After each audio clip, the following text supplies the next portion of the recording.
I do think that we are underestimating the power of culture, winning the day when it comes to Bitcoin. I think we lose all of that if it's just about number go up. I hope that the US is able to tack back a little bit and, respect, constitutional rights for privacy, because that's how you know the most about somebody is by figuring out what they spend their money on. It's going to be really hard. I think that that's the final boss. These programs are woefully inefficient. The cartels still have big banks banking them. It's ridiculous. Cheers. Welcome to Pubkey. Oh, thank you, man. My name's Thomas. How you doing? Your name's Thomas. Yeah. The proprietor of this joint. Yes. Do you want me to turn this off, or do you want the background music on? We should definitely turn it off. I'll turn it off. Yeah, thank you. I like the really old school radio, though. It's good. Yeah. Yeah. You've been quoted on this show more than anyone else, I think, at this point. Really? At least 5 times. It's my favorite quote in Bitcoin, which is, we're all going to be rich and depressed because the project failed. Well, you want to be on a boat if that's the case. Tell me. Well, it's better than being, poor and depressed, I suppose. That's true. That's very true. What do you mean? Explain the point. So it's funny. I've had a lot of people. We were talking about that in Oslo during the Freedom Forum. That came up when we were having just some beers, and Peter was there. So that was, I think, you, me, Peter, Jamie McAvity, and Marty Bentz. Yep. In Austin? Yeah, it was in Fort Worth. Fort Worth, yeah. And I forget exactly what we were talking about. I think it was like ordinals, mempools. It was a mining show, I think.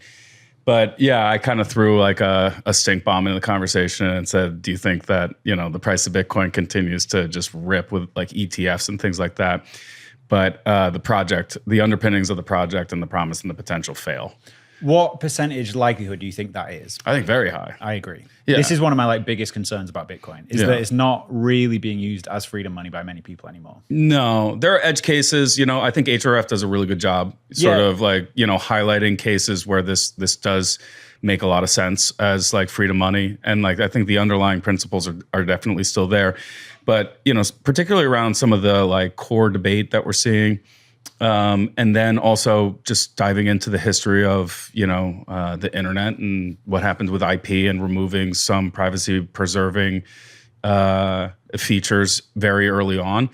You see some of that stuff being reflected in, in the history sort of rhyming with Bitcoin. And it's also the use cases, right? Number go up is great. That's a marketing thing for the most part. Mm-hmm. And you hope that people that benefit from the number go up reinvest and really help drive some of the founding principles that were very important in the early days when you had like the cypherpunks into the libertarian cohorts in the early days, focusing on being your own bank and self-sovereignty and privacy preserving technologies.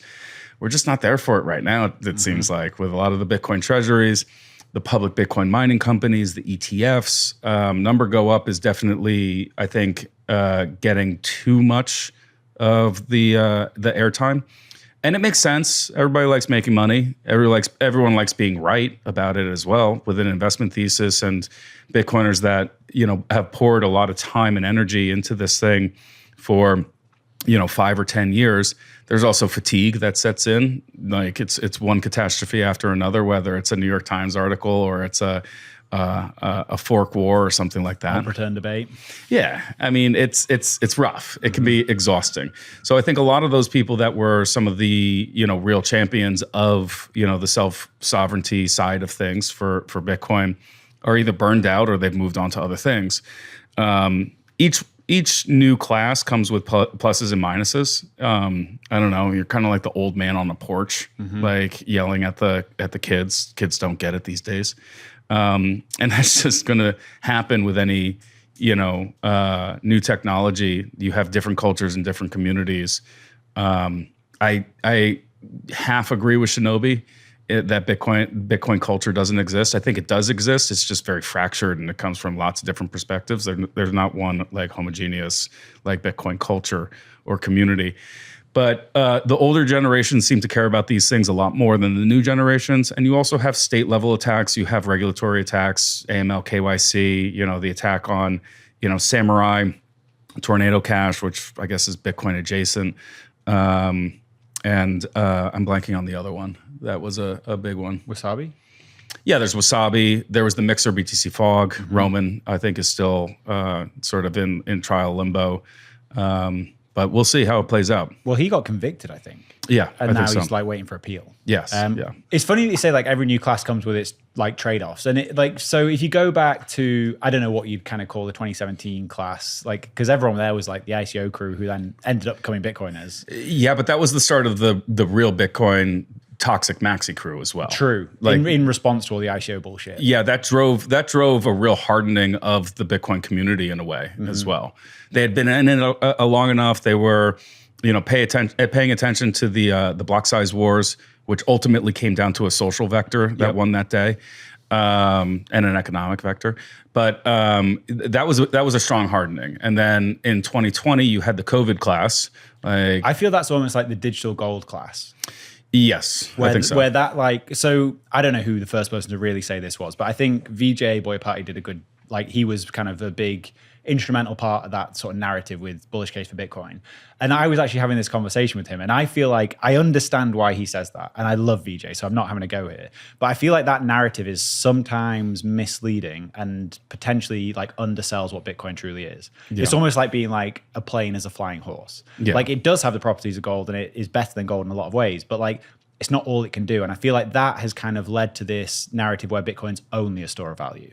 The reason it's better than gold is you don't have to chip some off to buy a beer, right? Yeah, exactly. You don't have to shave it at the bar. Yeah. Like, it's cross-border, it's instantaneous. It has all the properties of modern money with the properties of, gold over the years. So it does leave the second bit out too frequently. When people sell it to other people like gold, and Novogratz has been doing this for a long time. I think Paul Tudor Jones has been doing this for a long time.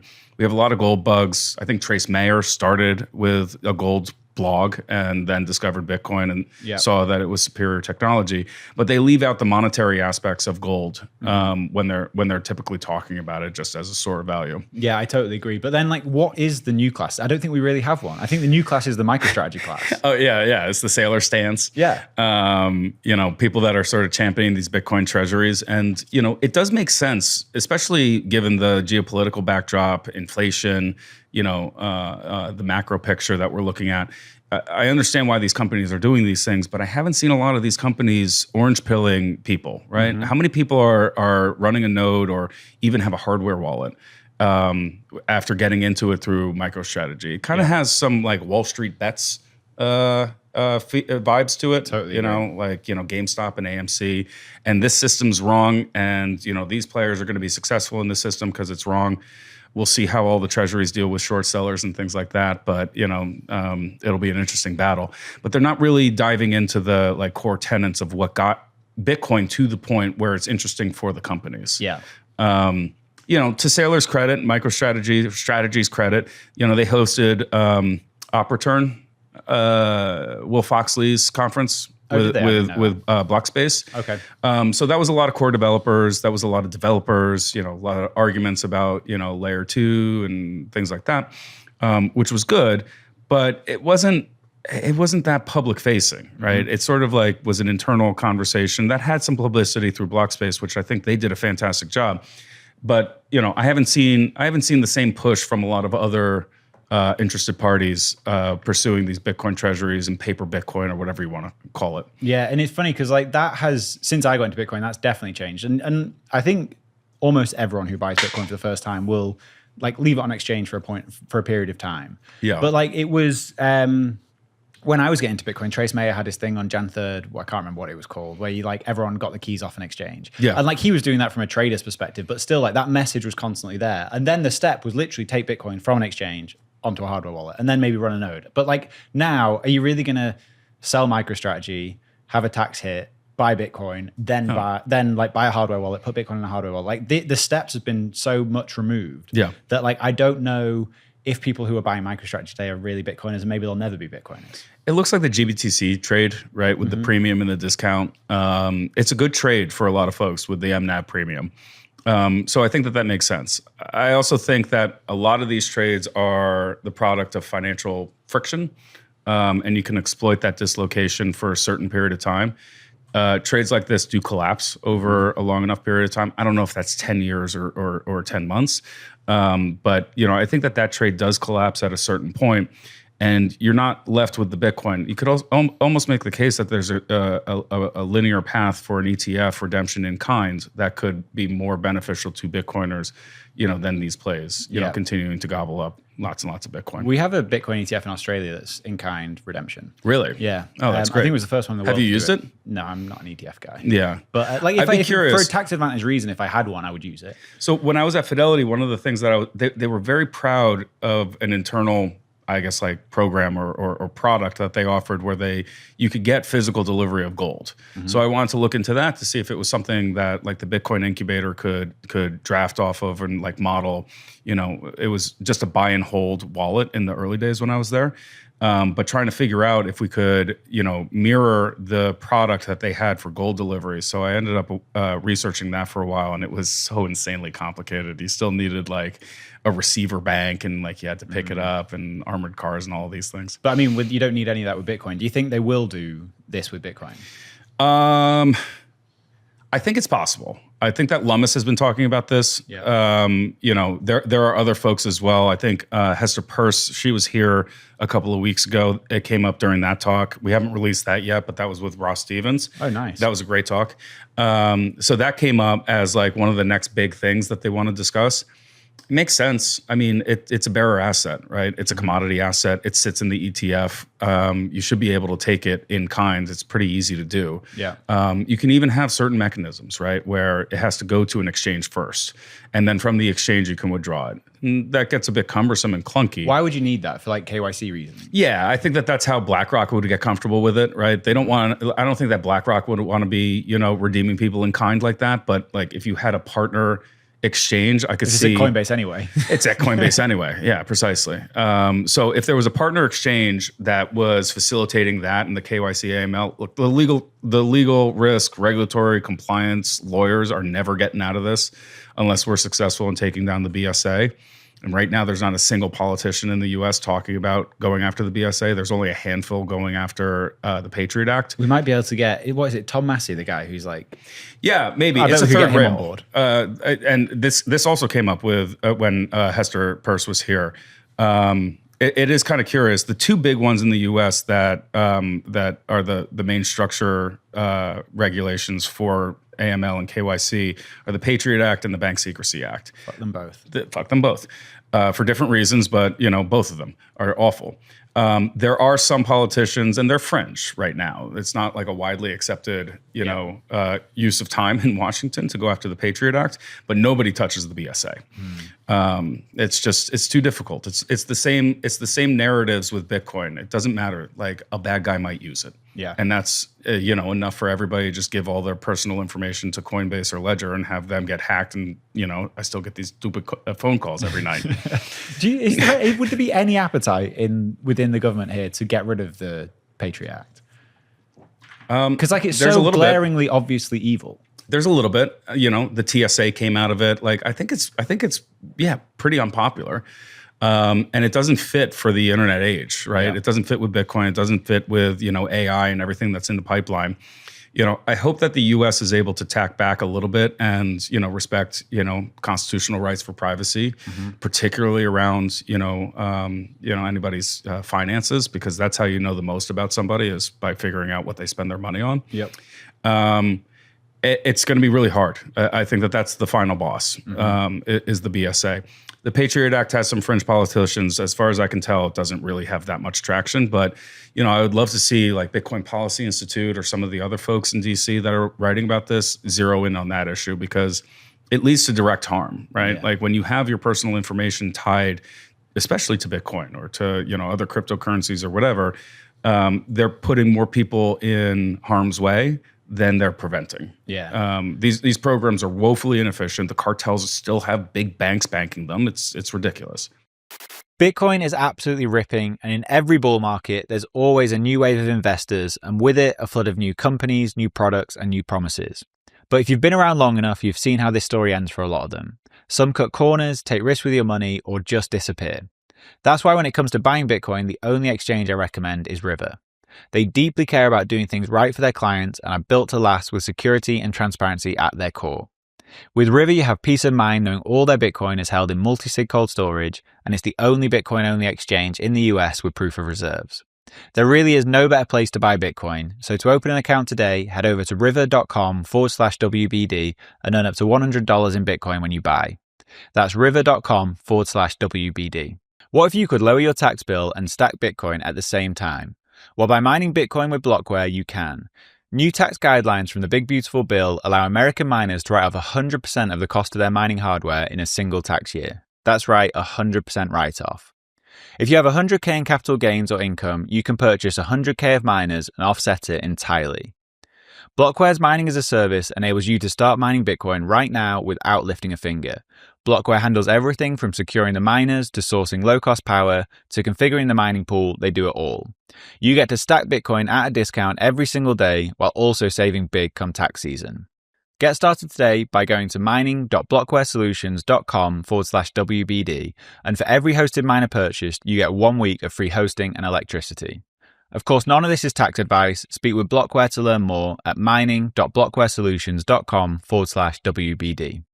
Well, Peter van Valkenburg wrote a huge piece, I don't know, a year ago or something like that on the Bank Secrecy Act. I don't know if they ever took that any further, but that has, I guess, kind of started amongst these organizations. Yeah, I hope so. I hope they get traction. There's a lot to do, right? We'd like some tax reform, some tax clarity, accounting principles for these corporations. I think we're going to see that get pushed through just because these corporations are getting so large that they're going to be able to throw more weight around those items.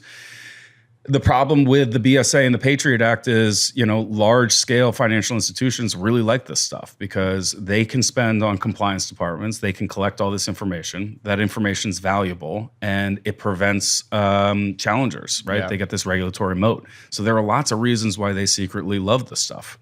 What's your take on the Genius Act that just passed? It's mostly stable coins. There's some stuff relevant to exchanges. I didn't follow it too closely. I followed it more from the political lens. And at what point are the Democrats going to, drop the bullshit and realize that this is a new technology, it's a tool. And from my view, the Democrats are pushing this into a partisan issue more than the Republicans are, because they won't touch it because, the bad guy likes it and, the Republicans are kind of involved. So, they want to look at Bitcoin and it's like calling a hammer Republican. And this is going to persist as long as the Democrats allow it to. So I paid attention to the Genius Act and its passage out of more interest for how the DNC was going to vote on this. And they got in the way for a while, and there's all these little negotiations about what they want. But, I think that they pulled it into the partisan battle a little bit more than I would have liked to see them. One of the interesting things from that was, do you ever listen to All In? Yeah, a little bit. I mean, I kind of hate it, but I listen every week. It's like Sex in the City for guys. Yeah, exactly. But I was listening to it this week, and David Sachs came out and said, someone asked him why they can't share the interest that they get from the T-bills and stuff. Yeah. And David Sachs came out and explicitly said, basically, bankers said no, which is super interesting because they're obviously seeing this as a threat to the banking system, which it kind of is. But where do you think stablecoins fit on this freedom money aspect? I think that's a really it's quite a tricky question because I get why you want to push Bitcoin to the people in the global South, but also Tether's super fucking useful for them. Yeah, I mean it's freedom money for people that are not in America, I suppose. It's a I don't know. It has to be on a comparative scale. So I think it's really beneficial for people in the global South to have access to dollars. They don't have the volatility. Dollars are a much bigger brand than Bitcoin. Bitcoin's a big brand, but it's the dollar. Yep. So the proliferation of that is extremely beneficial to the U.S. on a geopolitical stage, and it's useful to individuals, more useful than Bitcoin for individuals that are just trying to hold on to it. They don't really have the means to invest in something like Bitcoin, take the volatility and hold it for long periods of time. So it makes sense. I wouldn't say that it's freedom money for Americans. I think it's more of a tool to propagate the value of the dollar globally, particularly in high inflationary periods. That's a pretty good sinkhole to have. Yeah. So that'll continue, I think. At a pretty rapid clip. I really like Paolo's, thoughts on the matter. He doesn't think Tether's going to be around forever. He thinks it's Has he said that? I think so. I think that it was him, or it might have been somebody else. But I think that it collapses to Bitcoin eventually. Yeah. Maybe it was somebody else. I'm pretty sure it was Powell. I could believe it was him. Like I know people can have their criticisms about him, but I think he's a Bitcoiner. Yeah, for sure. It's a Bitcoin company. Yeah. I mean, they're have moving a hell of a lot of aggressively. Bitcoin. They have a lot of Bitcoin. It's the Bitfinex team, right? Yeah. iFinex. I think that they were here so early in Yeah. such a really, really big way that they certainly understand it.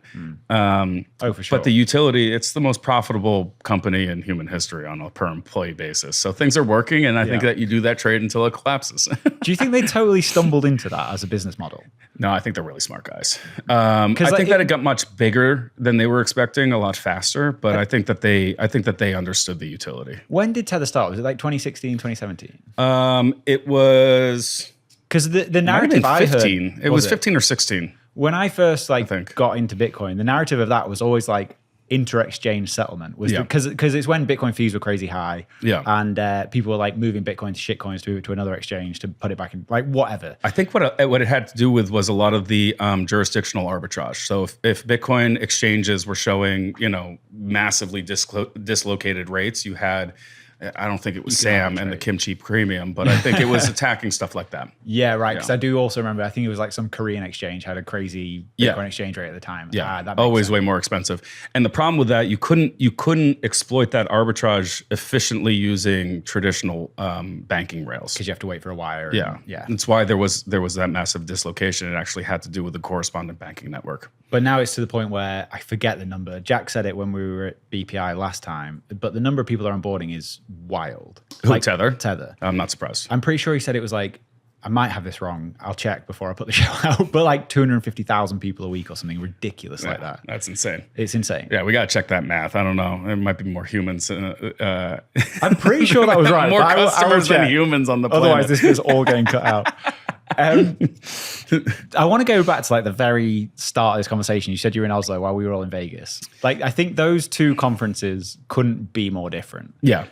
What was it like? Because that's like a real freedom money conference. Yeah. I mean, what Alex and the HRF team have put together here is incredible. For a really long time, Bitcoin didn't have that much to do with HRF. It was the activists. And then Bitcoin starts to slowly creep in as a tool that helps them do their work, prioritizing safety and efficiency and privacy and all these things in authoritarian governments. It's just a really elegant fit with the work that a lot of the activists are doing. So the evolution of that over the years to the point where, Alex and his team are getting some of the, top core developers, top Nostr developers in the world together with activists so that they can build their products with them in mind is really fascinating. So they did a Nostr event, and everybody was really hyped up about Nostr at the time. And an activist, kicks off with a brief talk about it's not ready for game time, right? Like for prime time.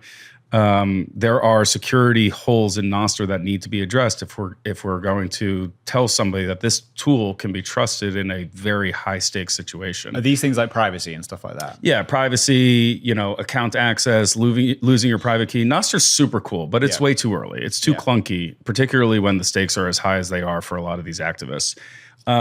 That is a sobering talk, and it was amazing that it gets delivered to the activists and to the developers at the same time, because that's what they ended up talking about. Like, what are the bugs here? What are the features that you need to see to actually put it to a point where this is safer to use than Signal, safer to use than, X or Twitter or whatever. Yeah. So that's real progress. So I love what HRF is doing. We saw a lot of that. The Bitcoin cohort for the Oslo Freedom Forum is bigger every single year. There was a beefsteak this year. Nice. There wasn't one in Vegas. There wasn't one in Vegas.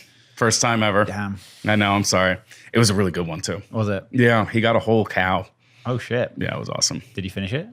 I don't know. It was a cow. It was a little cow. It wasn't like a baby cow. It wasn't veal, but I don't think it was like a full blown adult cow. So with Nostr, are you pretty like bearish on it for now then? I'm not bearish on it for now. It's just it's gonna take some time for it to hopefully realize its potential. I think it's great, but it's like what we were talking about before. One of the biggest barriers for people adopting Bitcoin was private key management. And actually interacting with the protocol itself. Nostr feels a lot like early Bitcoin. So, you know, if we're going to get something like that to the point where it's our digital identity and our digital representation of your voice and yourself online, that's pretty fucking valuable, right? That the stakes are almost higher than it is with Bitcoin because you can have multiple wallets and you can spread them out, and there's hardware wallets, and you know the attack surface is much smaller, but it still comes down to that private key. Splitting it up in a way that you would split up, let's say, a Bitcoin wallet. If I have like, you know, 20 Bitcoin wallets and 20 private keys, then, you know, the attack surface is, you know, much more complicated for the whole thing. But if you have one private key, you know, for your digital identity, that gets a little scary. So I think that it's in the early phases, and people have been, you know, talking about this and working on, you know, issues like this and many more for a while. Some of the other stuff are just features, right? The Nostr ecosystem is still quite small. They're mostly Bitcoiners. We're kind of talking to each other. Even X can feel that way. 100%. So like on X, you have lots of people that don't know absolutely nothing about Bitcoin, but they don't engage in that conversation because that's Bitcoin Twitter. That's what Nostr feels like right now. So growing that tent and making it much more attractive to folks, it's really difficult. It's a tech scaling issue. It's powerful. It's very cool. There are some functions that work really well, but you know, I think it's going to take, you know, a couple of years to sort out if some of the critical solves can be delivered, and if people give a shit. I mean, there's a lot of competition. I've never really been on Blue Sky. That looks like a shit show. I've never been on there. Never been on Threads. I checked in one time just to see, like, when it leaked that Pubkey was going to DC. I checked in there, and it was like the Grandpa Simpson meme when he walks into the bar and sees Bart, and then walks just like straight back out. You know. Did you hear the conversation I had with Paul Stork and Gladstein recently? I have not. I want to see that one. I've seen clippies. It was hard work. Yeah. Because Paul makes everything difficult. He does. I find it hard because he's a nice guy. He is a nice guy. And I don't think he's doing it purposely. Like, as in, I don't think he's just attacking Bitcoin for the sake of attacking Bitcoin. I think he's got a huge chip on his shoulder about drive chains. Well, yeah. He also has a company, a VC-backed company. Totally. Yeah.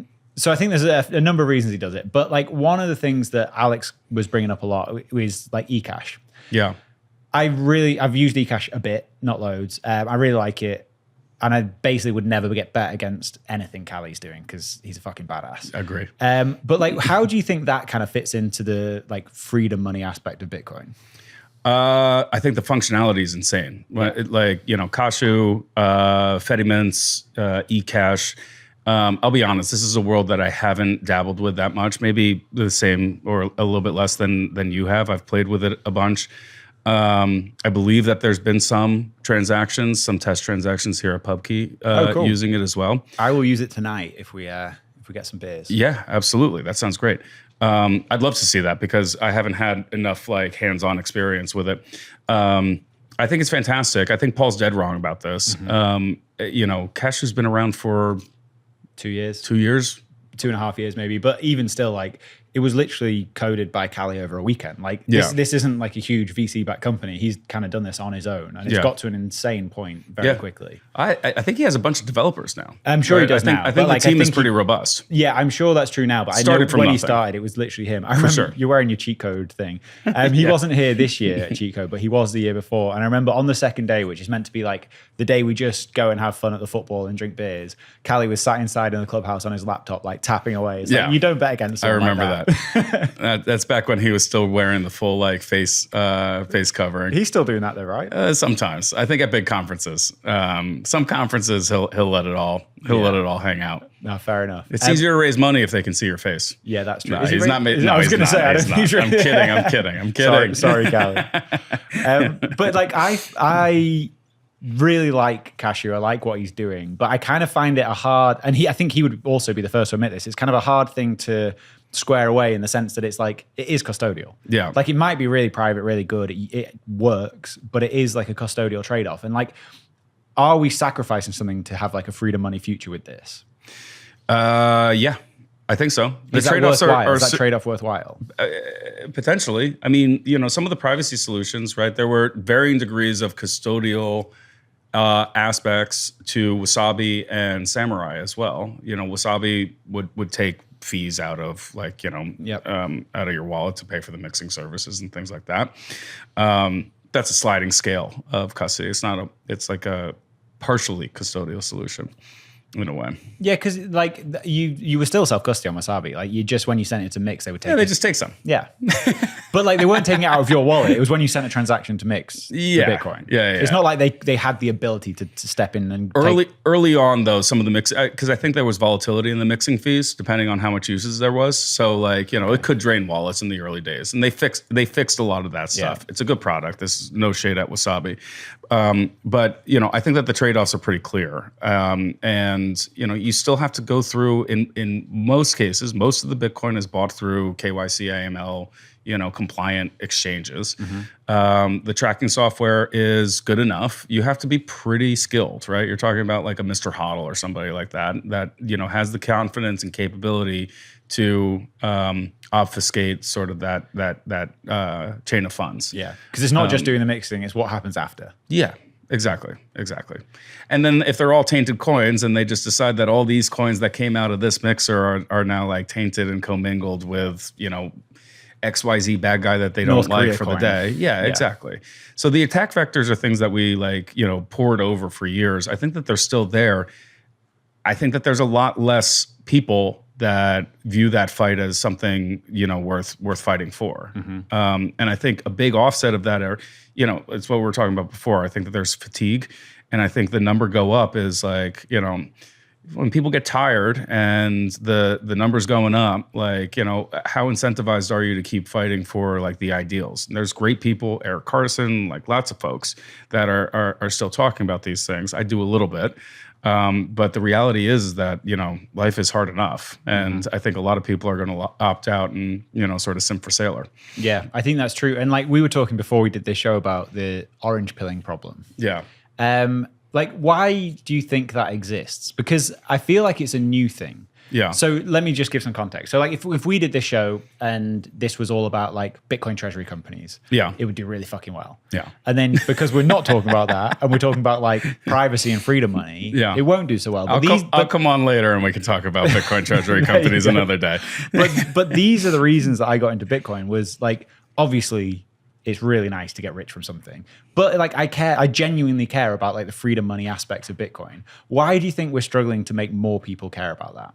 Does it just not scale as an idea? It's a really good question. The intellectual curiosity has to persist for a really long time because you can come for the marketing side. The number go up is the best marketing department that Bitcoin has. It's extremely effective. To stick around for the freedom money, for the self-sovereignty, the privacy preserving elements that could be there if you dive in, requires you to dive into the technical, economic, social underpinnings of how this stuff works. Most people just don't have the capabilities, even for one of those, to do a deep dive, right? Like, let's say somebody really is interested in the social mechanics or the political philosophy of how Bitcoin works. They can dive into that and not really understand the tech or the economic side and get pretty far, but they're missing a tremendous amount of why it works and why they should care and why they should dive in. To get somebody to, really buy into something that is sort of like a lifelong, exercise in being a student and like getting super heady academics with topics that you're uncomfortable with. I was a lawyer and a history major. When I first, started, looking into Bitcoin, I spent a really long time with no background whatsoever trying to understand as much of the technical side as possible because that's the bedrock. And then, the economic principles that Satoshi overlaid and, the evolution of some of those principles as it pertains to, let's say like Bitcoin mining and mining pools and transaction fees. That's a really big commitment. So it's twofold. Do we have the right Sherpas, the right old guard that is making that a requirement? And do you have a receptive audience that wants to go down that path? For every flush out of every cycle, we talked about this a little bit earlier with the ICO craze. A lot of people dabbled aggressively in altcoins and ICOs, and let's say 100 got washed out and they said, fuck this, I'm never going back to that. Maybe 10 of them, became Bitcoiners and decided to double down. Yeah. I know, literally, I remember getting to the end of 2017. Like, to be fair, I first got into it in like 2016, and then through 2017, I was just doing pure shitcoining. Yeah. What was your favorite? What was the worst dick kicking you sustained? The worst dick kicking was one called Modem. Modem? I don't know if you remember it. I don't even remember that. It was like logistics on a blockchain, bro. I love it. Where can I invest? You can't anymore. It went to zero. It was one of the few that actually went to zero. But like the whole time, I was getting more and more interested in Bitcoin, and at least I was denominating what I was doing in Bitcoin. I had that part at least right. But I remember at the end of it being like, I've told everyone I could possibly talk to over the last year about, at the time, Ethereum, and as well as like Bitcoin. And at the end of the year, I was like, fuck, I was so wrong. Yeah. I was like, who was right? Who was right the whole time? Like, where's the signal? And it was Pierre Richard. And I remember just going back and like reading the entire Nakamoto Institute. And Pierre that was incredible like, that era. Yeah. He was incredible. It was like, but Still like, is. but yeah, for sure. But it's like I don't know like who the people who are doing the orange pilling are now. Like I'm trying, but like you have to show a decent amount of interest to sit down and listen to an hour-long podcast. Yeah. Like how do you get like that touch point with normal people? I think, look, Pubkey's trying, right? Like we try to focus on maybe 60, 70% entertainment. That's why it's in a pub. We try to make it as comfortable and fun and entertaining as possible, and then you can kind of hide the orange pill in peanut butter like you're giving a dog medicine or something. Yeah. I think Peter's doing a really good job with Real Bedford as well. For sure. And both of the projects kind of bury the Bitcoin stuff, at least on first glance. I actually think sorry to interrupt, but like I think it's more than just Real Bedford. I think everything he's doing in Bedford for sure is changing it. For sure. But you have to look under the hood with him, right? It's not, there are some Easter eggs. Pubkey and Bedford are very similar in this regard. There are like Easter eggs where Bitcoiners identify this. Bitcoiners know that that's a Bitcoin company. But if people are just going to a football match at the park, or coming in for a burger and a beer here, and they don't have that frame of reference, it's just a nice day out, right? Like the bar's comfortable, the games are good, and that's fantastic. Yeah. But if you get into it and you look under the hood, and it's just like, what are these Easter eggs about? Like what are they talking about in that back room? Why did Peter raise all this money from those gorgeous twins? Then that's the element where curiosity is a much better start to the conversation. Yeah. When a no coiner asks or a pre-coiner asks the first question, that is a far higher quality conversation than if we just go out and say like, you really ought to buy some Bitcoin. Totally. Like the world's going to shit, and this is the only salvation. That's an off-putting, weird conversation. Yes. Right. And in my experience, it's really rare to have that conversation get traction. But if they ask the first question, if somebody pays with Bitcoin at the bar, and there's a group of people and they're like, what was that? Was that a Bitcoin transaction? And like, then there's the... Has that happened? All the time. All the time. Yeah. That's very cool. If the room is packed in the back and we're talking about, nerd shit back there, like, we every single time we host an event, there'll be a couple of people at the bar. Maybe, it's just guys catching up, or a date, or somebody by themselves. They'll pick up the beer and they'll go into the back and sit down just to see what they're talking about. Yeah. Some of it might just sound like an alien language, and they don't stick around and pay attention to it. Maybe it's interesting to them, maybe not. But like just having that element potentially introduce somebody to something. And you're in the position to maybe strike a chord with that individual, that really helps. Yeah. I don't know how many people are becoming Bitcoiners because of the Treasuries, or because of what they see on CNBC, or certainly not New York Times or Wall Street Journal. They're still out there terrifying people that this is like, drug dealer money. We've been, I think, ineffective in advancing that element of the conversation. I mean, you've been on Fox News. I have. A couple of times, right? A couple of times. I watched one They of just those- wanted to talk about Trump, though.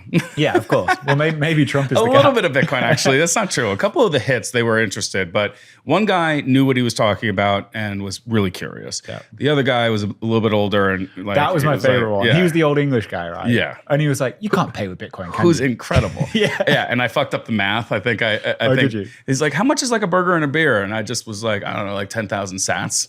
And it was like $1,000 or something at the time. I don't know. Oh well. I mean, no one's going to pull you up on that. Definitely not him. He was Look, he doing seemed math on very live confused. television is not my forte. Yeah, It's not easy. I refuse to do maths on the podcast because I've done it before and done the exact same thing. Yeah.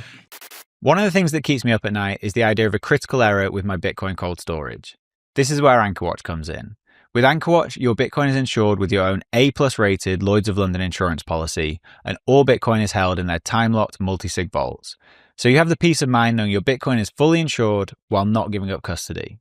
So whether you're worried about inheritance planning, wrench attacks, natural disasters, or just your own mistakes, you're fully protected by AnchorWatch. Rates for fully insured custody start as low as 0.55% and are available for individual and commercial customers located in the US. Speak to AnchorWatch today for a quote and for more details about your security options and coverage. Visit anchorwatch.com today. That is anchorwatch.com. Do you wish you could access cash without selling your Bitcoin? Well, Ledden makes that possible. They're the global leader in Bitcoin-backed lending, and since 2018, they've issued over $9 billion in loans with a perfect record of protecting client assets. With Ledden, you get full custody loans with no credit checks or monthly repayments, just easy access to dollars without selling a single sat. As of July 1st, Ledden is Bitcoin only, meaning they exclusively offer Bitcoin-backed loans with all collateral held by Ledden directly or their funding partners. Your Bitcoin is never lent out to generate interest. I recently took out a loan with Ledden and the whole process couldn't have been easier. The application took me less than 15 minutes and in just a few hours I had the dollars in my bank account. It was super smooth. So if you need cash but you don't want to sell Bitcoin, head over to learn.ledden.io/WBD and you'll get 0.25% off your first loan. That's learn.ledden.io/WBD. This episode is brought to you by the massive legends Iron, the largest Nasdaq-listed Bitcoin miner using 100% renewable energy. Iron are not just powering the Bitcoin network, they're also providing cutting-edge computing resources for AI, all backed by renewable energy. We've been working with their founders, Dan and Will, for quite some time now and have been really impressed with their values, especially their commitment to local communities and sustainable computing power. So whether you're interested in mining Bitcoin or harnessing AI compute power, Iron is setting the standard. Visit iron.com to learn more, which is IREN.com. I do want to talk about Pubkey, but we're going to bring Jerk on in a minute to talk Cool. about Yeah. that. Get him on. But before we do, let's talk just a little bit about New York. Yeah. I mean, Joe, you can come in for this if you want. New York. He looks so sad to be coming on the podcast. I know. I make him do it all the time. Get a beer, You're so Jerk. good at it. Get yourself a coaster. The first time I came to Pubkey, this table was still being made. That was wild. That's when Peter hit Michael Sonnenstein with a 2x4. Yeah, that was a fucking great interview. This table was like, I swear, about a foot thicker when we first used it. Yeah, because it was unfinished. No, this was all jagged edges and it Yeah. still had the barrier around it. Oh man. They made that table up here and You promised me it'd be finished before we got here. we were sprinting. It was I like promised Thomas it would be finished. it was insane. We were sprinting. But when they sanded this thing down, they put plastic wrap around the table. Yeah. The amount of sawdust that this threw. So when they finally finished it and polished it down, we got up here and we're like, great, this is an uninhabitable space now. This is like completely fucked. But it's all right. Many It's a such little stories. big. It's a little big. It is big. It's a big table. I'm always worried that the legs are going to collapse. No, it's a great table. It's not too big. It's I mean, a good it's one. like half the size of the room, but it's not too big. Good Cheers. for Beirut. Cheers. Who are you, Jerk? Why are you here? I like a little cold beverage on a hot, sticky day. It's nice not wearing headphones. I find it much distracting. I lock in. My ADHD benefits from the headphones. It feels like I'm on an airplane or something. What, wearing the headphones does? Yeah. Yeah. I can just have like a... can zone in. I can zone in easier. Yeah. I'm distracted. Yeah, but they don't look good on a bald head, so my podcast, no headphones. And then you get this thing on the top of the head. Yeah, I really do. It's You know about that? What, Wearing the dim? headphones for, you get like the podcaster divot? Yeah, like Yeah, yeah, the for sure. I don't think gamers. that's real. No, it's definitely real. Is it? Yeah, 100%. What? That's your little fontanelle. Your fontanelle? Yeah, your fontanelle. You keep your damn hands off my fontanelle. What do you? It's like the soft spot for like little babies. Introduce yourself, Jerk. Yeah. I'm one of the Pubkey bros. I'm one of the Pubkey idiots. Thomas's partner. He came to me with this brilliant idea. I said no. I said that sounds terrible. How did you guys know each other? Through a mutual friend. Okay. And I used to have a cafe wine bar that he used to nice. come into. And he would come in with his little collared shirt. It was very cute. He had hair like Ellen DeGeneres. Were these the Nidic And days? he was about 50 pounds heavier than he is Fidelity. now. Sorry, and he was like, guys, can I talk to you about Bitcoin? Lord and Savior Bitcoin. You really should get a Bitcoin ATM in here. And I was like, dude, get your fat little friend out of here. I don't want to hear any of that. Such a sweet Skinner guy. in those days. I always think of Thomas like so fondly. He was such a sweet guy, big smile on his face. Bitcoiners are like that. They're like, what's that? Who are the guys who go like knocking around on doors? Jehovah's Witnesses. They're like Jehovah's Witness, Yeah. like very sweet, like Mormons kind of thing. And you're like that. It is true. Yeah, we are kind of like the Jehovah's Witnesses. Yeah. I've Very stopped sweet that though. It doesn't boys. work. It doesn't Like work. we tried to do comedy at the Hot Style Takeover in Vegas. That was fucking great. I just saw blank stares. You know? And like the only people laughing were people who work at Pubkey. Wait, did you do comedy as well? I was the fat guy in the beginning. No, I know you're the fat guy, but I didn't. Yeah, I yeah. didn't get there to to the You didn't like think it was Shanty funny. You segment. didn't I get did it. do like a little opening like segment. I came out on stage. I was like, "Hey, how we doing?" And, I guess it wasn't comedy. There was a couple like singers, but they did not land. I just was looking out into the crowd, like people were like, just crickets. Yeah, that's brutal. That Yeah. was a great event though. I've said a I few think times. the Bitcoiners don't really know like what to laugh at. Maybe You were there at Or the first one maybe too, you're right? not funny. In Nashville. I am not funny, but this has happened many times. What people haven't laughed at you? Yeah. Well, I mean, the one these in are Nashville, zingers. we had David Lucas from Kill Tony. Yeah, that was rough. I thought it was good. I don't think. I don't No, think people they don't told like him the right inappropriate. vibe. They don't like inappropriate. Yeah. They're family people. They're like, Yeah. but these events are held at night, Yeah. at bars. Yeah. Like at 8 o'clock, Not There's a the fog one in machine. Nashville. That was in the afternoon. And like That the was first that- thing that he was came the- out, like there were a load of kids sat in the front row, and he was like, "You should all have been a boy." Dude, I was in- like, in Vegas too, there was a front row. There was a kid, but I think that It's a family thing, Bitcoins. the first one was good for sure, the one in Nashville. But I think the event you guys did in Vegas might be the best like Bitcoin side event I've ever been to. Oh, thank you. I think it's really cool that it's like it's kind of getting a bit weird again, and Yeah. I'm all here for the weirdness. Yeah. Totally. Yeah. It was like a Bitcoin talent show. Yeah, or lack of Sourced by talent just show. like anyone, you got a thing you want to do? If you want to read some poetry, like get on up here. You got to kill time somehow. Yeah, and Germano Yeah. is a good host. Yeah, for He's sure. a great host. For He's sure. very Vegas. He fits in perfectly in Vegas. For Yeah, sure. totally. He was in his element. I'm sad that I missed it. He doesn't really gamble though. It's I about find the strange. It's about the it was a work event. It's about the culture. I lost plenty of money. I think culture always wins. And I disagree with Shinobi. And Mr. Hodl, I think, understands my side and Shinobi's side on this. But I do think that we are underestimating the power of culture, winning the day when it comes to Bitcoin. Yep. I think we lose all of that if it's just about number go up.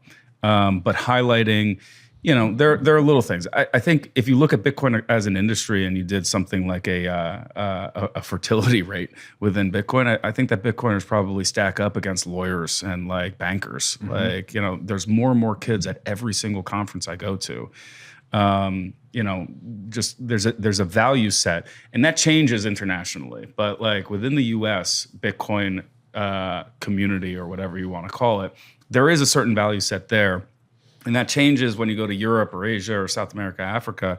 But they have their own unique value or their set of values or things that they prioritize. Why they are into something like Bitcoin in the first place and what they hope to achieve for themselves and their family. I think Germany is like the perfect example of that. Like German Bitcoiners are fucking great, but they're really different to American Bitcoiners. Very. They're like real cypherpunk Bitcoiners. Yes. Whereas like I think America has become like super financialized Bitcoiners. Yeah, I think so.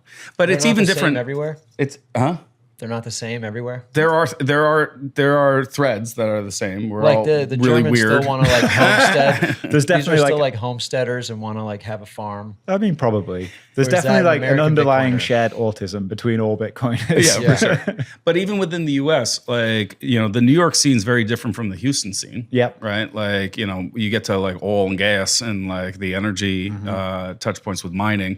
Here in New York is going to be much more financialized. San Francisco is going to be very different as well. That's Yeah. going to be more about like startup Tech, culture devs, and, yeah. you know, chasing VCs, begging for 10 minutes of their time in an elevator and stuff like that.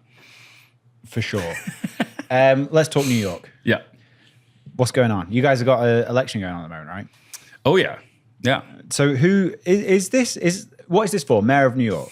So what's happening right now is the primary. Okay. And I actually posted about it This this is great morning. because we can learn together. You're a New Yorker. You should Yeah. know this shit. I'm like, where do you vote? I've never voted for mayor. So early voting's happening do it at Whole now. Foods? What's today? I think today is voting day. No, tomorrow, the 24th, is the voting day. But voting day is now early voting plus voting day. So you have like a week to vote. Right now they're doing the primaries. But in New York, it's a near certainty that the Democrat nominee is going to win mayor and governor. Is that Adams? So Adams was a Democrat. He's an independent now. Okay. And he's still running. The Republican nominee, I think, is Curtis Sliwa, who is the Guardian Angels, right? Oh, yeah. Yeah. I always forget. It's like the Red Berets. They like, you know, went in kind of like a biker gang and cleaned up the subways in like the 80s and 90s and stuff. Is this like? Is it true that New York is just run by the mob essentially? Not really anymore. No. Is this what that was though? Yeah, well, sort of. Like back in like the No, no, 60s, no, no, 70s, and 80s, it was pretty. No, it was pretty Guardian rough. Angels were like a ragtag group of. They were of more like guys who- vigilantes. Yeah, and they wore a uniform and they patrolled the subway cars. So the mob in uniform. They were not the mob. They were guys who did Vigilantes, karate. but more like a biker gang. Okay. Yeah. So the reason that's like relevant to Bitcoin is there's been a lot of stuff promised by Adams on the Bitcoin side, right? Yeah, he hasn't really done any of it though. In terms of like, but what about the Bitcoin never thing? been Was here. that not He's never been here. the To my Bitcoin knowledge. thing? Was he wanted to implement that for New York though, right? I don't believe the mayor has the authority to do that. They can. Did he talk about it though? He did talk about it at Gracie Mansion a couple of weeks ago or a month ago when he had the like crypto summit thing. It was like a luncheon or something. That's where he introduced that concept. But I think that the mayor has to just make a recommendation to the comptroller, and then the comptroller would have more of a say in pushing that through. Oh, so it's a bit of like a nothing promise. Yeah, kind of. Oh, so in terms of Bitcoin, this like mayoral election doesn't really matter. No. Oh, okay. I thought there was actually more at stake with that. And what about like all the shitty laws New York has around Bitcoin? That's more on a state level than a city level. Okay. So the governor's race would be much more impactful if a Bitcoiner were in the governor's chair. The governor has direct oversight of the New York Department of Financial Services. They might not be able to completely repeal the bit license, but they can make really strong recommendations. They can replace the commissioner of the NYDFS and install somebody that would effectively do that. The governor's race is much more important than New York City. And is there any chance of that actually happening Yeah, absolutely. soon? So that primary, I think, happens later this year. Okay. So I believe Hochul is going to run again. She's the incumbent. So, this goes back to what I was just saying. Like the primary is basically the general. So if you have a challenger from the Democratic Party able to unseat Hochul from that position, then that individual is probably got a through line to the governor's office. And we'll see what happens there. Does the bit license have any impact on Pubkey? Not so much. There's a carve out for merchants to accept Bitcoin for goods and services. Mm-hmm. We're not doing any exchanging. It's more along the lines of a money service business. And then also with Lightning transactions, there's an open-ended question as to whether or not running a Lightning node triggers some of these MSB money transmission laws in the first place. We designed with Evan Kalutis and Zeus's help. He's fantastic. He helped us set up the entire system here at Pubkey. Shout out to Zeus and Evan for sure. But we have basically a cul-de-sac where the outbound transactions have an extremely high limit. It's something like hundreds of Bitcoins to send a routing transaction. we're not the best, network participants because of that, but we have to do that to stay on the right side of the bit license. Yeah, damn. Okay, so let's talk about Pubkey. You guys are expanding. This is now all public, right? Yeah. So tell everyone what you're doing. We're going to DC next. We are actively scouting the next 3 locations. Oh, I didn't know that. At the moment, one of the 3 will be in the U.S. The other 2 will be international. Very cool. And we have a couple of other pop-ups. So there's Pubkey pop-ups. There's Pubkey residencies. There are no franchises yet. Where somebody else can basically license the brand and we'll help them get stood up, but they handle the operations. That's coming probably next year. And then there's basically just wholly owned like corporate Pubkeys. DC is a big one for us. It's going to be massive as compared to Pubkey NYC. NYC is about 2,200 square feet.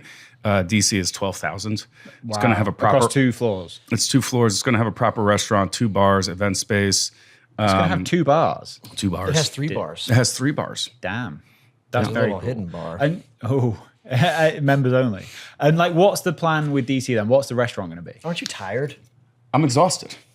Jeez. So Why are you not doing any of the work, Jerk? No, I don't. I pick out the drapes and the bar stools and stuff. head of creative. I'm the creative. No, that's not true. He's doing a ton of work. T-shirts. It's a lot. We're a small team. It kind of hit me when we did Oslo, Vegas, kept New York running, and continued to make progress in building out DC. It's pretty incredible for a small team to pull that off that week. You say it's a small team, but it's definitely growing. I've met like 4 people this trip that I've never met before. We're hiring, we're expanding. Thanks to our supporters and our backers. We're in a good spot.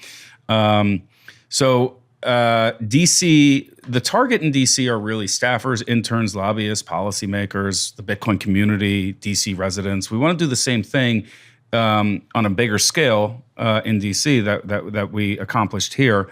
But they're different cities, right? So to have it be hyper local and fit DC, it's not going to be the same like New York dive bar that private equity folks and New Yorkers know and love. It's going to fit DC, which is a little bit more event driven, definitely more in the policy and regulatory realm.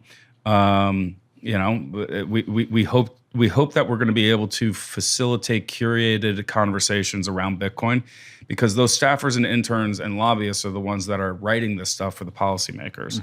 Not everybody's going to be like Ted Cruz and Cynthia Lummis and like actually get into the weeds and understand Bitcoin. I think those 2 are probably the best example of policymakers that like actually understand a fair amount of the underpinning technology. Gillibrand seems to understand it quite well. Gillibrand as well, Richie Torres as well. There are many, but like I was really impressed. Ted Cruz does understand mining, and Lummis is in like a class of her own. Yeah, she knows what's going on. But that is true. Gillibrand has been here. Lummis has been here. Torres has been here. Those 3 like definitely have a much deeper level of understanding.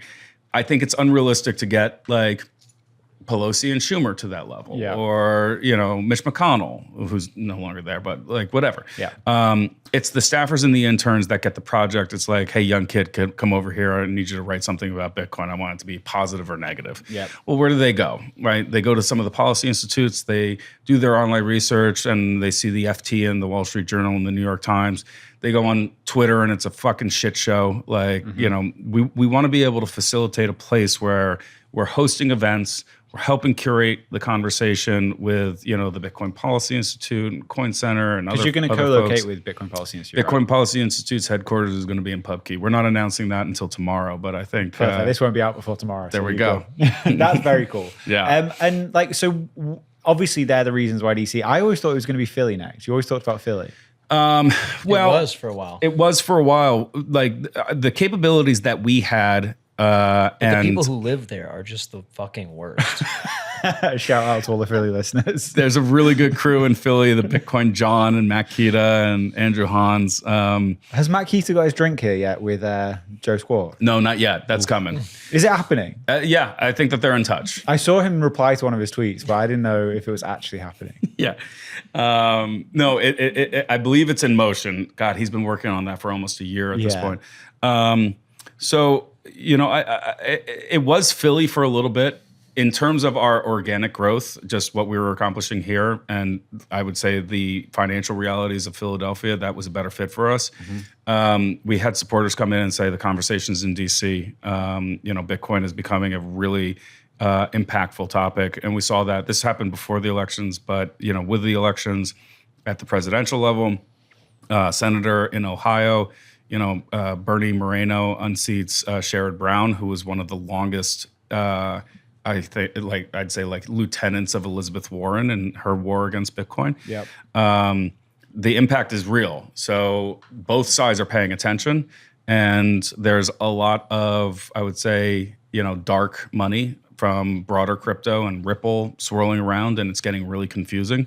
So if we can help elevate the great work that Bitcoin Policy Institute and other folks are doing there, give it a home, and invite people in to have some beers and some good food to help facilitate that, then I'd consider it a success. Totally, it's important stuff to do. Is the Ripple money still flowing like it was? Are they still attacking Bitcoin in the same way? They got a lot of money. I know they got a lot of money. They make their own. But they do. They do.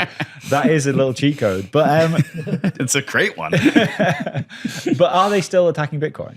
There have been some positive overtures. I've heard conflicting reports. I think the administration and David Sachs put some distance. I think they were plowing a lot of money in, and then they put some distance because they were like, no, we really like Bitcoin. Mm-hmm. There's been some public statements from Garlinghouse that are a little bit more olive branchy, but come on, they funded the Greenpeace attack. They funded. My favorite part about that attack is that statue thing they built, the head, is now the coolest piece of Bitcoin art in the world. I know.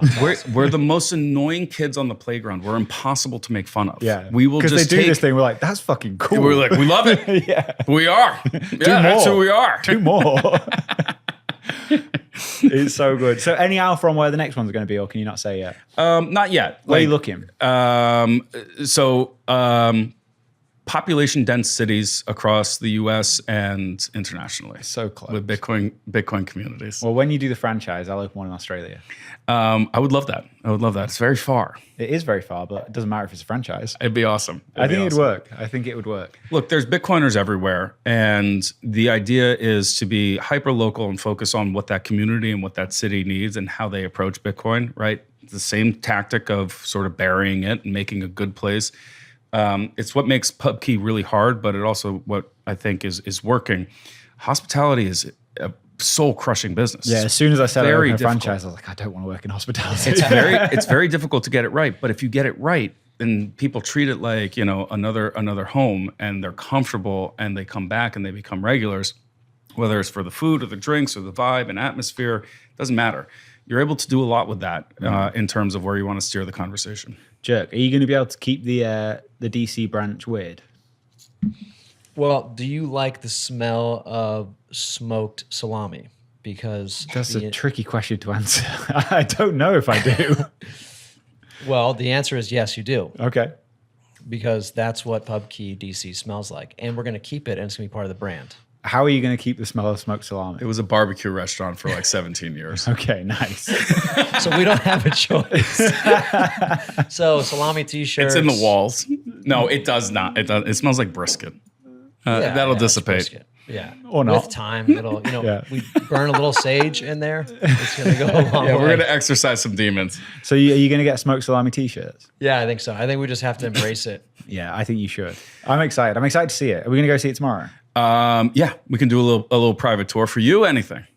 There you go. We are in the process of interviewing chefs. You'd be shocked the quality of resumes and people that are excited about this coming to DC. Interesting. Like bona fide, like pre-coin chefs, right? Like bona fide chefs are. Why do they even know about Pubkey?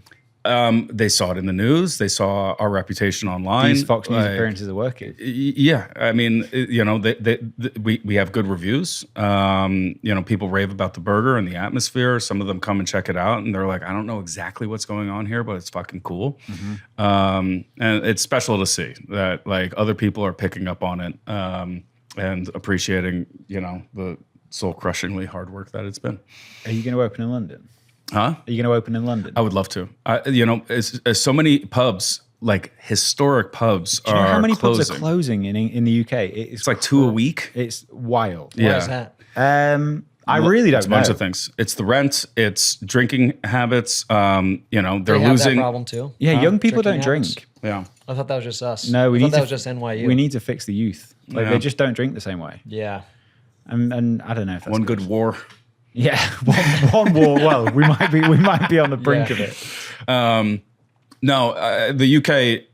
I think those problems are a little bit more like macro, like lots of millionaires, like a lot of money's leaving the UK. Totally. So I think that that's a symptom of like a much more complicated disease there. But yeah, that would be a dream. I'd love to go in, and that's how Pubkey started. My wife and I lived nearby here, and we've been coming to the predecessor bars since like 2006. From 2000 and when we started coming here, it had been there since like the 90s, but it closed in 2010, and it was the most iconic New York dive bar. It was just a What was it shithole. called before? It's called the Stone Crow, and it was great. People still come in and they're like, "This used to be the Crow," and it's like, yeah. And then it reopened as like a really nice neighborhood tavern, just like no frills, just a classic fastball tavern, and that was great. That closed in COVID. And the idea was like, if we lose all these things in COVID and we're just jammed onto remote work and Zoom, like we're gonna become like Bugman. And that was sort of like a scary thing in 2021 and 2022.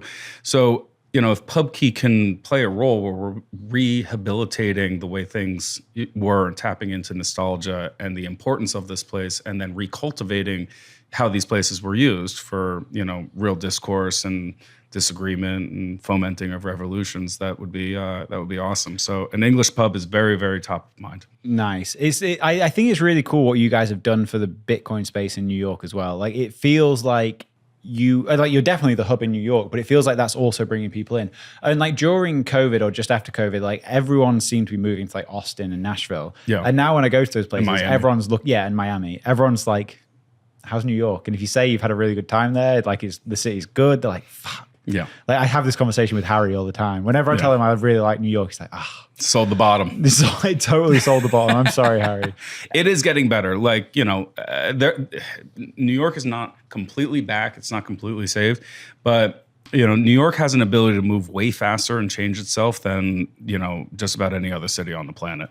And New Yorkers don't really tolerate shitty experiences for that long. I think it's on an uptrend, but, we're one communist mayor away from the downtrend. So we'll see what happens. True. Scary stuff. I love New York apart from when it's this hot. Like I am dying. It's brutal. This is the best. DC is going to be worse. Is it? Much. Yeah. Oh, fuck. I've got to wear a Swamp. suit there as well. I'm not wearing a suit. I'm wearing a Really? suit. You're not wearing a suit? I am not wearing a suit. I'm going to do like jeans and a blazer probably. No. I'm not doing a suit. You got to wear a suit. You've got no fucking respect. Yeah. It's not a respect thing. That is business No, it is. attire for me. Yeah, but not for everyone else who's there. It's gonna be too hot. Damn.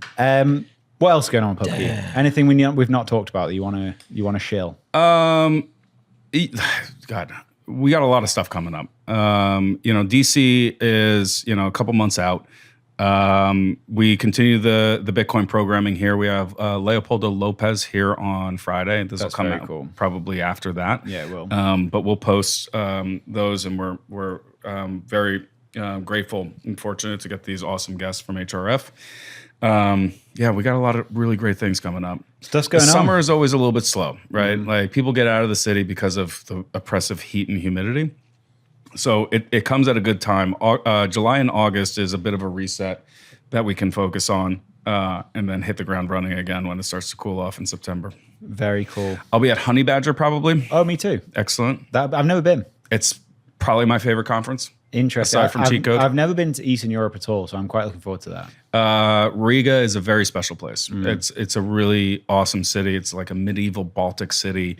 People are super, super friendly, and it's small. So, Honey Badger kind of takes over. It's kind of like cheat code where you're, running around Bedford and, you just see Bitcoiners sort of everywhere. That's what Honey Badger's been for a pretty long time. I'm excited. We've got big plans for Bedford next year. Are you coming back?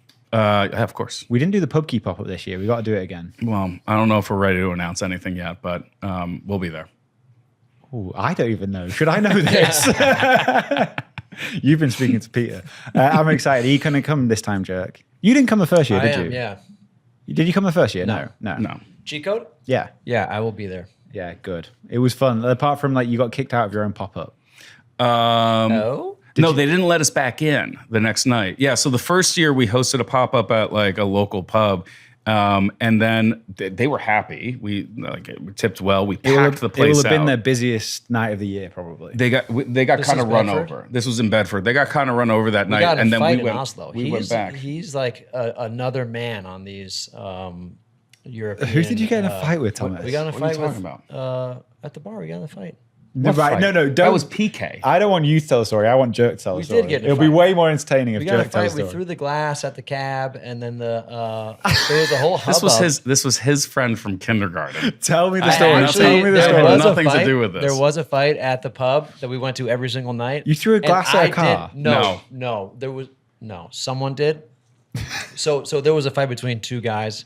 One of them was a friend of ours, and a glass hit a cab, and then the cab got involved. The cabbie got involved, and then the three of them were going at it. And Thomas came out of the bar, and I'm his protector. I just took him and I just ushered him back inside. I'm like, you don't need to see this. Come on, come back inside.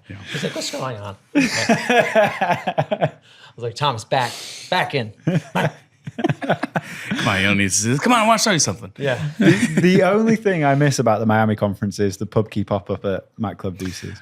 We went back. We were scouting a location in Miami, and just a couple months ago, we went back to Mac Club Deuce, and it was so great.